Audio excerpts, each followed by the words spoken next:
Hi, and welcome to the Scenic Route podcast. This is the show for building a successful and sustainable business on your terms. My name is Jen, and I'm a rebranding sociologist with a soft spot for rhubarb pie. Each week, I'll strive to expand your branding, business expertise, and mindset capacity. I'm so excited you're here, and now let's get into today's episode. Jen Paulson is the creator of Year of Miracles and has been helping entrepreneurs, executives, and coaches for over a decade with their most important work, their inner work. She helps her clients recognize and release the hidden beliefs creating self-doubt, overwhelm, and sabotage so their work-life balance supports their success and, most important, relationships. Her unique methods creates quick results as she combines her psychology background and intuitive mindset work. Carrie, welcome to the Scenic Route podcast. I am so excited to finally have you here because what you don't know, dear listener, we had the whole world against us in getting this conversation set up. Like after 3 years of avoiding COVID, it caught up with me and I was just like, I cannot, either the brain fog or the coughing, like, this makes no sense to do podcasts this way.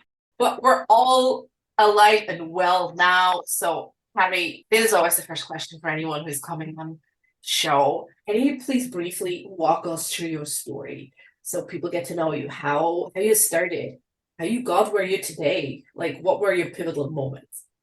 Sure. Well, first of all, I am so happy to be here and that we've worked out the life kinks at this point, knock on wood. And yeah, so I am a stage director and I have been kind of pivoting. I like to call it evolving into branding. And I've been doing public speaking coaching since, the beginning of my stage directing career as an acting coach. And so I started to work with people on telling their story. And kind of coincidentally, I also spoke to a colleague and was writing some curriculum for a class that I teach on the subject on personal discovery storytelling. And she suggested that I turn it into a book. And so I decided to do that. The name of the book is Origin Story. And the caveat to that is that I was looking for a way to bring my stage director artistic self together with this work that I do for different populations, for military populations, for business executives, and not really wanting to stay exclusively in one area or the other. And so I really was trying to think about how my life and all of my different qualifications brought me to this point where I can help people to tell their story. And whether that's on stage or whether it's for a keynote speaking experience or preparing for an interview. And I think that that really ties into the idea of personal branding and representing yourself. And so the final piece of that, which really motivated this particular subject in the book, is that when I was getting ready to move across the country with my military husband at the time, he's now since retired, and my mom gave me a couple of boxes that had been in her basement. And I was like, oh, fantastic, more boxes. Yeah, we all need those. Thanks, Mom. Where you like put them in a corner, you stare at them, and they stare back at you, or you feel like they're staring back at you. Slightly judgmental. Yeah. Exactly. So I finally opened them to, in preparation for the move. And I found a play script that I co-wrote when I was in about 5th grade, age 10-ish, called Little Red Riding Hood Says No to Smoking. Ooh. Yeah. So some things really clicked into place at that point of, wow, I really am a theater artist. I have been my whole life, even though I know you're a detour expert. There's been so many detours along the way. And it was the final piece that I felt like I really needed to complete my origin story and to complete that, connecting the dots of my journey from very early years to where I am now, and all of the questions I had for myself and, the decisions that I had to make along the way.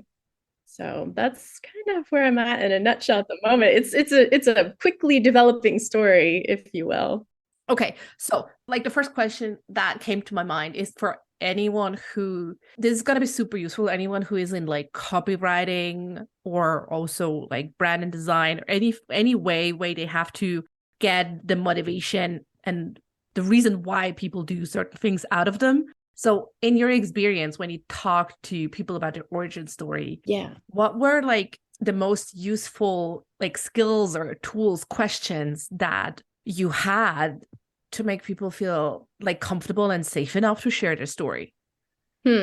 Yeah, that's a great question. So the book is in 3 parts, and the first kind of walks you through the elements of your story. And then the second section is called Discovering. And that is where I ask the questions, right? So these questions, you know, people could journal in them, or you could hand them to a friend and ask, you know, kind of a Q&A. Do a voice recording if you feel comfortable with that. But in my case, when I'm working with a client, for example, it really comes down to those objectives. And, you know, I teach a class where the focus is personal discovery storytelling, which means that they are digging into their own lives.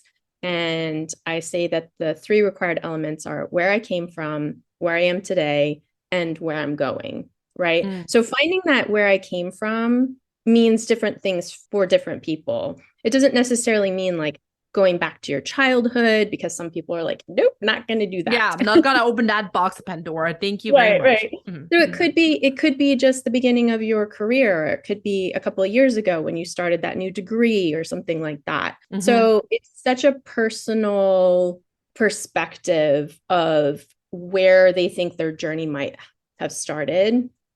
And then we can always ask more questions about taking things a little bit further back or doing some more digging or research, for example. And so, yeah, it's really a process of challenging yourself to think about things that maybe you haven't thought about in a long time, think about them in a different way, and then see if we can start to tilt the kaleidoscope a little bit, like I call it. Oh, yeah, that's a beautiful expression. Give us a taster from the book, please. What is your favorite question you have in there that's kind of like forcing you to tilt the kaleidoscope? Well, so what my most standard question that I've used so far, which was the genesis for a lot of the interviews in the book, is just to name 3 favorite activities. You want to try it? Dear Lord. Yes. Okay. Yeah. Like, are we talking hobbies or are we just like talking whatever kind of activities? Whatever comes to mind right now. What are your 3 favorite hobbies or activities? Oh, yeah. Okay. My 3 favorite activities. I love to read. I love to tickle my son because he has this gorgeous laugh. And I love to play the fiddle, the violin. Those are my 3. Yeah. These 3, again, they're just in the moment, right? There's no right or wrong answers. Yeah. So, like you said before, it's a story. It's your story for the moment. It's not the story of your life, because that's going to continue to change, right? Okay, so then the next part of that exercise would be then, can you think of a core memory related to one of those 3 activities? Yeah, so one of the core memories I always have when I pick up my violin is I get transported back to Dad. One time there was this amazing session. We played until like 4 or 5 in the morning in this like remote town in West Kerry, the west of Ireland. And it was just like, I don't know, everything then comes back together and it just feels like, oh yeah, this is it. Absolutely. So really that exercise, super simple, right? What's your 3 favorite things and then a core memory associated? But all of a sudden you're making these connections with the origin of that, or an inciting incident, what I call the inciting incident that sparked that moment of connection with whatever that activity was, and something that was important enough for your inner voice, your intuition, whatever, to record and tell you, do not forget this, right? So it'll appear I'm not sure why, if we need the reminder, if it's comforting, right? But it does appear. And so one of my fascinations is with these core memories and how they set building blocks for your future activities, right? So you just said when you pick it up now, you are still attached to that memory, that experience that you had whenever that was, right? And so what I do is then I look for opportunities to say, okay, so you had that first experience, you have this core favorite activity. Does it appear in your life now? Are you doing it now? Right? And then how can you maybe bring that activity more into your life, make it more present in your life? And in some cases, the activities will be something that shows up in their job that they have now, but it's not where they started. Like, for example, I have a friend who is an actor, spent many years as an actor, then went into the hospitality business, working for Hard Rock restaurants. And her core memory that she told me about was going on a trip with her family to the World's Fair, right? And guess what her job is now after being an actor, after working in the restaurant business? She creates educational tours for people who maybe a little bit later in their life have things on their bucket list and dreams that they have not fulfilled yet, right? So it was super interesting. It wasn't like, okay, tell me about your job now and let's trace that back. It was like, no, let's think about these things that are really important to you and see how they show up in your life today. And almost every single time they do. And so then it's kind of filling in the dots and connecting them after that. What you do with that information is then up to you, right? Yeah, and I suppose it's that kind of information that, I don't know, I always call it like onion information, right?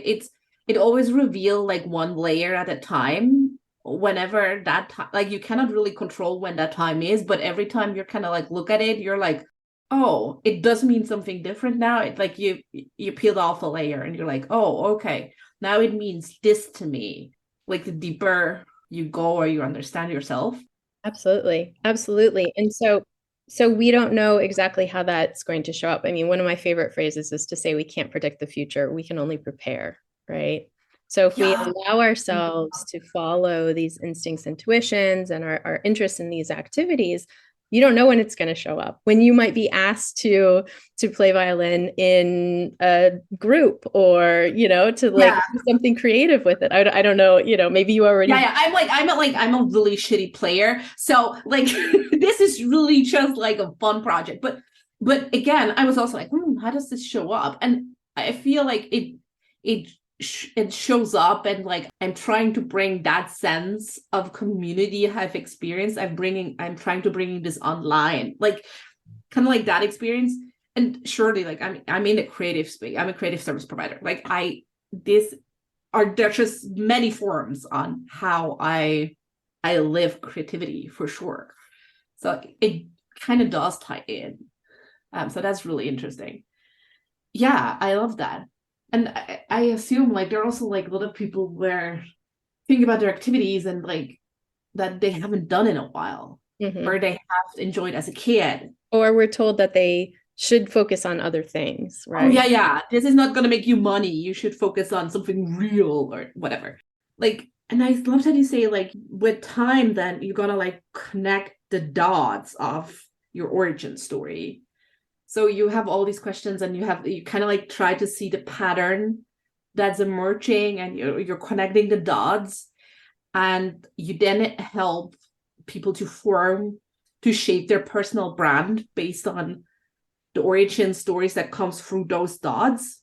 Correct me if I'm like talking gibberish. Yeah. In a way, it's funny because there's not really a word or a good description other than personal branding, right? Which people are like, I don't want to be a brand, and I don't want to sell myself. I don't want to do the marketing, right? But you have a brand, right? If you ask your friends, if you ask colleagues to describe you, they will. And most importantly, it's probably what they tell you when you're not in the room. Right? Absolutely.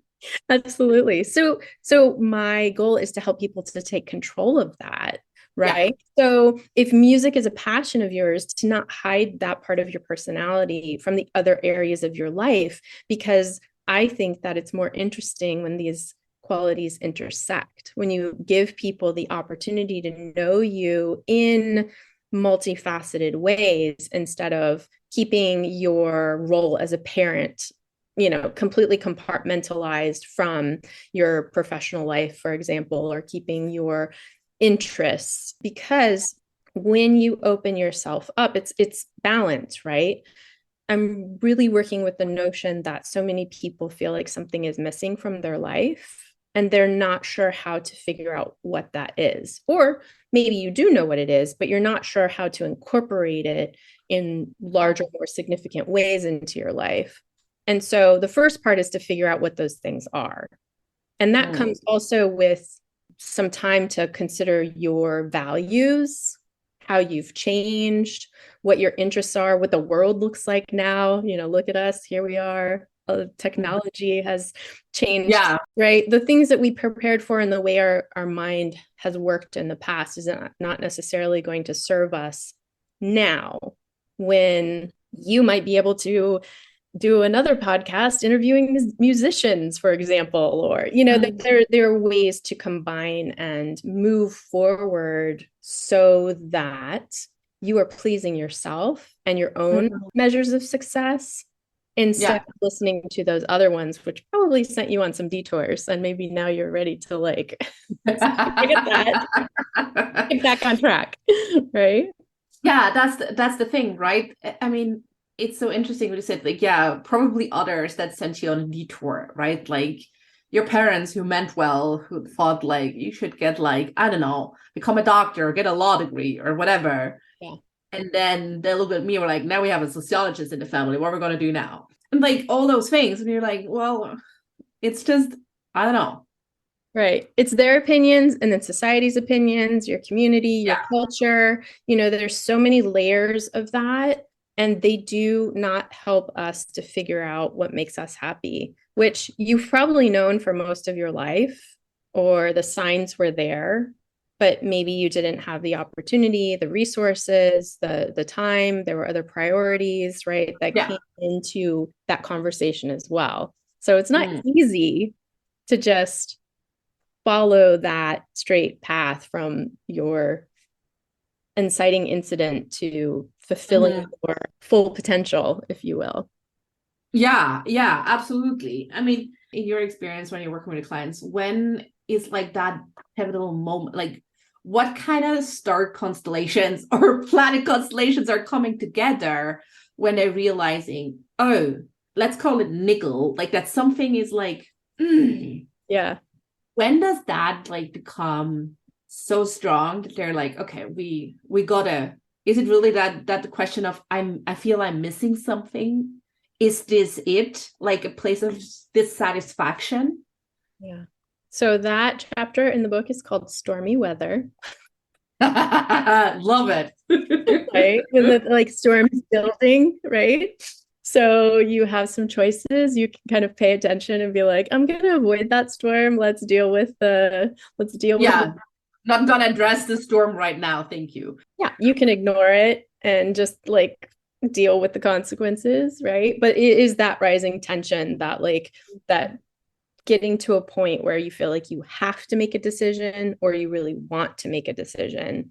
And I also introduce another idea of kryptonite, which is, that thing that you cannot stand, that you cannot be productive, you don't think clearly, that this is just something that you cannot deal with. And sometimes people's work environments become that for them, or a boss, or their home life, whatever it is. So you've got this, stormy weather, lots of different things that are building, perhaps, that you might need to untangle. And then you also have these anti-values or things that you decide for yourself. Look, I am drawing the line here. This is my limit.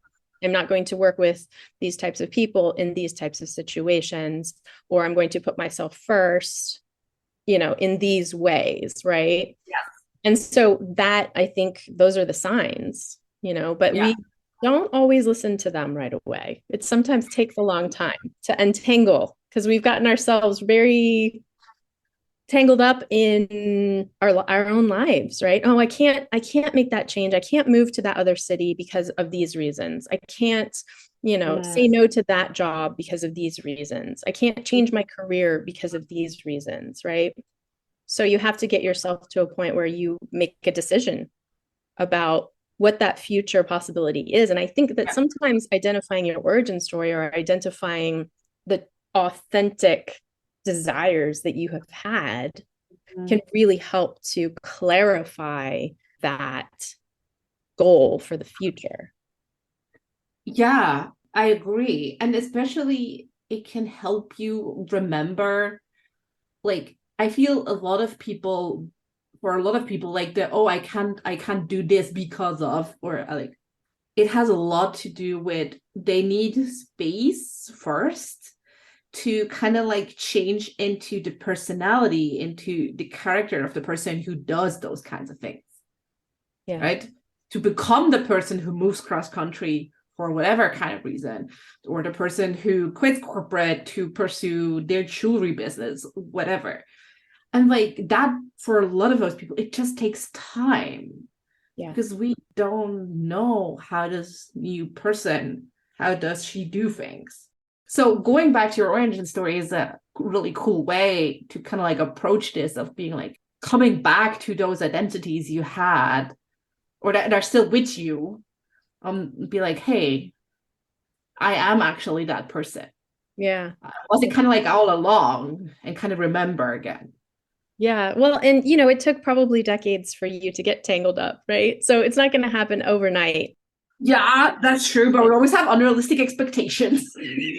Right. And my encouragement is I don't like to focus on reinvention as much as evolution, because I talk about really taking the good and moving forward with it. I mean, you've had these experiences. Don't dismiss them completely, right? Yeah. It might have felt like a detour, but if you re-examine them, they have set you up to do exactly what you're doing and where you are right now, right? Yeah. It might not have been that the job was great, but you might have learned 5 skills that now you use in different ways to do something else that you really like, right? And so our perspective on these detours and these events that have happened in our lives are really helpful when we think about moving on and evolving and making some changes, because we are who we are. We're not going to just snap our fingers and poof, be a new person. Yeah. Entire industries would not work. It would not make money if this would be a thing. Yeah. But recognizing that these things are important to me and I would like to focus more on these things and less on these other things is definitely a really healthy way to think about that evolution, and making small changes at first, which then lead to conversations and lead to maybe other opportunities. Yeah, or just new paths. Yeah, I love that you said about the detour, like, and that mindset switch of like, hey, that detour, I had to take it because there was something for me to visit there, to learn there, to experience there. And I might not know yet what it was good for, but it will reveal itself. Yeah, that's it. That kind of segues right into something that you and I spoke about when we first met, which was speaking from your scars and not your wounds. And I think that we can help, Brene Brown speaks about this advice that was given to her. And if we look at the positive and the negative of a situation, not just to be like, oh, what did we learn, and dismiss everything, right? Because we want to retain, oh, hey, I don't ever want to do that again. And here's why. I mean, the more clear you can be on that, the more you can avoid it in the future, right? But if you can find the growth that happened or the positive outcomes of that, then you can turn a wound into a scar, right? You can turn that detour into something that hurt.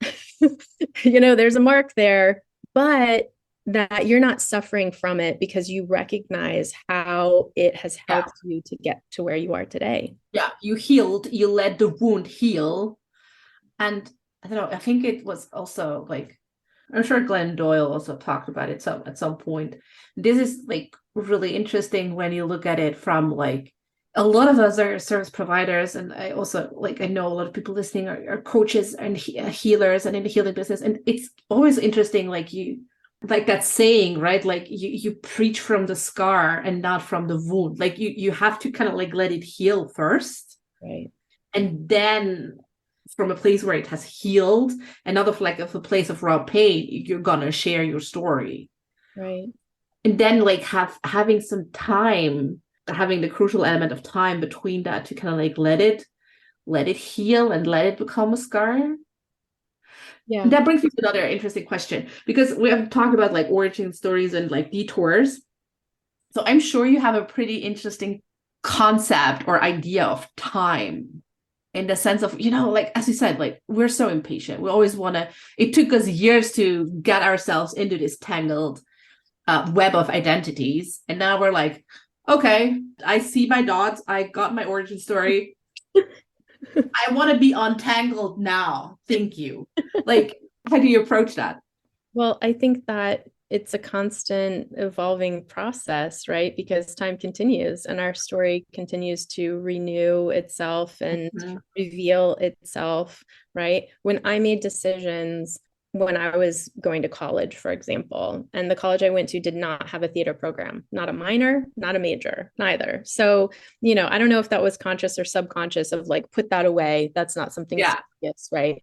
But at that time, and still now, we go to school to get a job, but that job is 4, 5, 10 years in the future, right? We don't know what the future is going to hold. We can't predict it.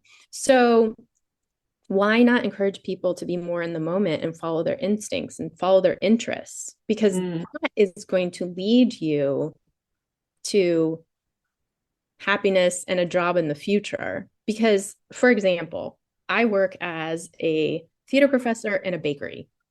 What? Yeah, people would be like, wait, what? Excuse me. Right? Did you say bakery? I did. I said bakery because a Jesuit priest started this program as a fellowship. The bakery is a model of a small business to work with military, retired veterans, spouses, and caregivers in order to help them think more like an entrepreneur. They get a certificate from Georgetown, and I teach them personal discovery storytelling, how to tell their story in part of that class. Now, could I have predicted when I was 18 years old that I would be teaching virtually from my home in California to people all over the United States, personal discovery storytelling as a theater professor in a bakery? I mean, if you just think for one moment about how many different elements there are that no one can predict, right? Yeah, and they all had to align in a way. Yeah. Right? So when you talk about time, I think we spend so much time thinking about the future and trying to imagine and trying to predict that we miss the clues that we are giving ourselves. We're not listening to ourselves, right? Yes. We are listening to everyone else, trying to figure out how to be successful in the future, instead of trying to figure out how I can be successful today. What are the elements of my day that need to be present for me to feel successful and being able to move forward, right? Yeah. So my perspective of time has changed a lot. I mean, maybe it's being a mom too and trying to be present with my kids. That does mess with your concept of time. Right? But also in trying to get them to be present and not to think about, I mean, yeah, it's fun to say, hey, what do you want to be when you grow up? And that's more of a reflection of their interest in the moment, not their future thinking, right? Yeah. I don't know if that's a thing in the States, but when I grew up in Europe and we had these like friendship books, like that you would pass around to your classmates, and you would write, there were questions like your name, your favorite pet, your favorite animal, favorite color, all those sorts of things. And one of those questions would be, what do you want to be when you grow up? Yeah. Do you remember what you answered to that kind of question when you were a kid? No, I don't remember exactly, but I do remember spending a lot of time doing theater and thinking about Yeah. performing and creating. And I wrote little kids' books with paper cutout beluga whales. And, like when I look back, I mean, I think that the question is relevant up to a certain point before you start having all of those rules imposed of like, no, you can't because. Yeah, you cannot because. Right. So that's part of it. But then the other part of it is just looking at what you were spending your time doing, right? What were you excited about? What were you chasing? What classes did you want? What extracurricular activities did you want? What came effortlessly to you? Yeah, absolutely. Yeah. Mm. And then thinking about how that matches up with what's going on in your life and seeing if you can figure out how to regain some of that excitement and, some of those sparks that you had before. Yeah. Ooh, that's so juicy. So, and I'm curious about another thing. You said before, like, okay, we spend way too much time on like trying to predict the future, trying to prepare for the future, and all those things. And yes, and kind of like, how can we make sure that or how can we just feel more successful in the now? So I'm curious, what is your definition of success to you personally? Well, so that's another complicated. Some of this didn't make it into the book because I think it's a little bit more complicated, and I work with my clients on it, where we're talking about measures of success. And what we're doing is we're looking at the different areas of our life. And so, for example, my different areas would be as a partner, as a mother, as a theater artist or stage director, as a personal branding coach, right? So as many different areas as you feel are significant to your life, it's looking at measures of success in each of those areas, right?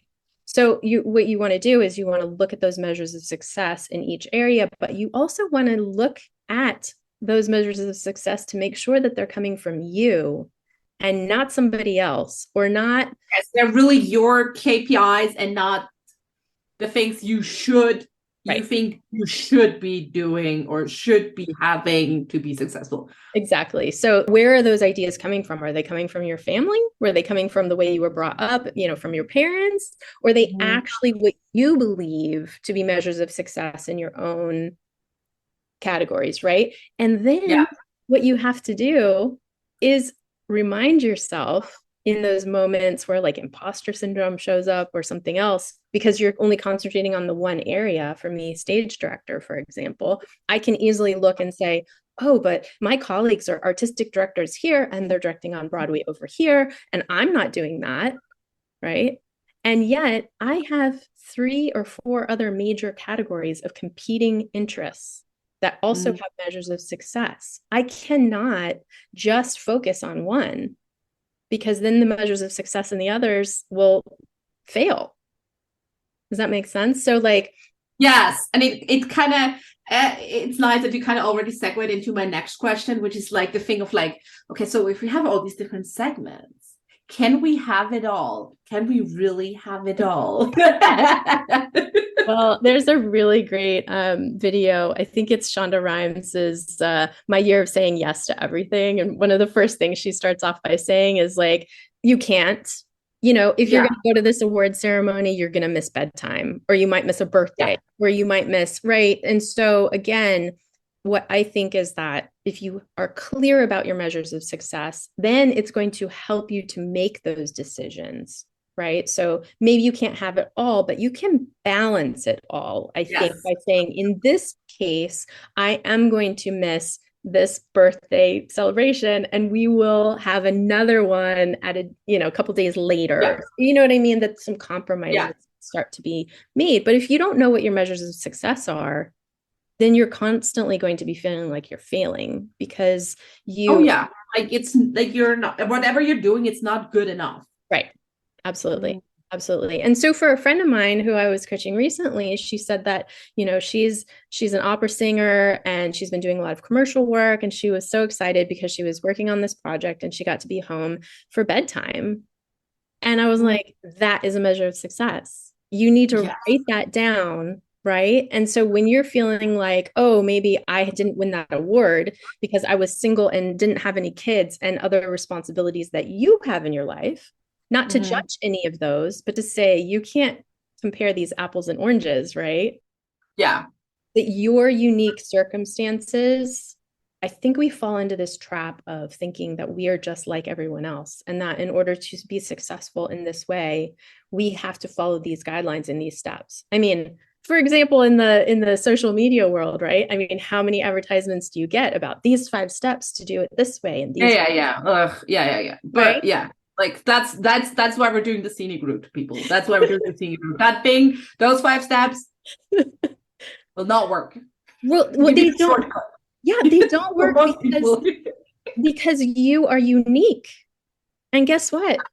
You know, are you a morning person? When do you work? What's your schedule like? What do you what are these other you have small kids? Yeah. Do you want to, and that's like fine, right? Like, I mean, I recently had a client and she was like, well, I really want to like do this new program, but I know it will like take time, like it will take a lot of time, like to invest upfront, like to do kind of like an online course thingy, and like I'm gonna miss like bedtime and things.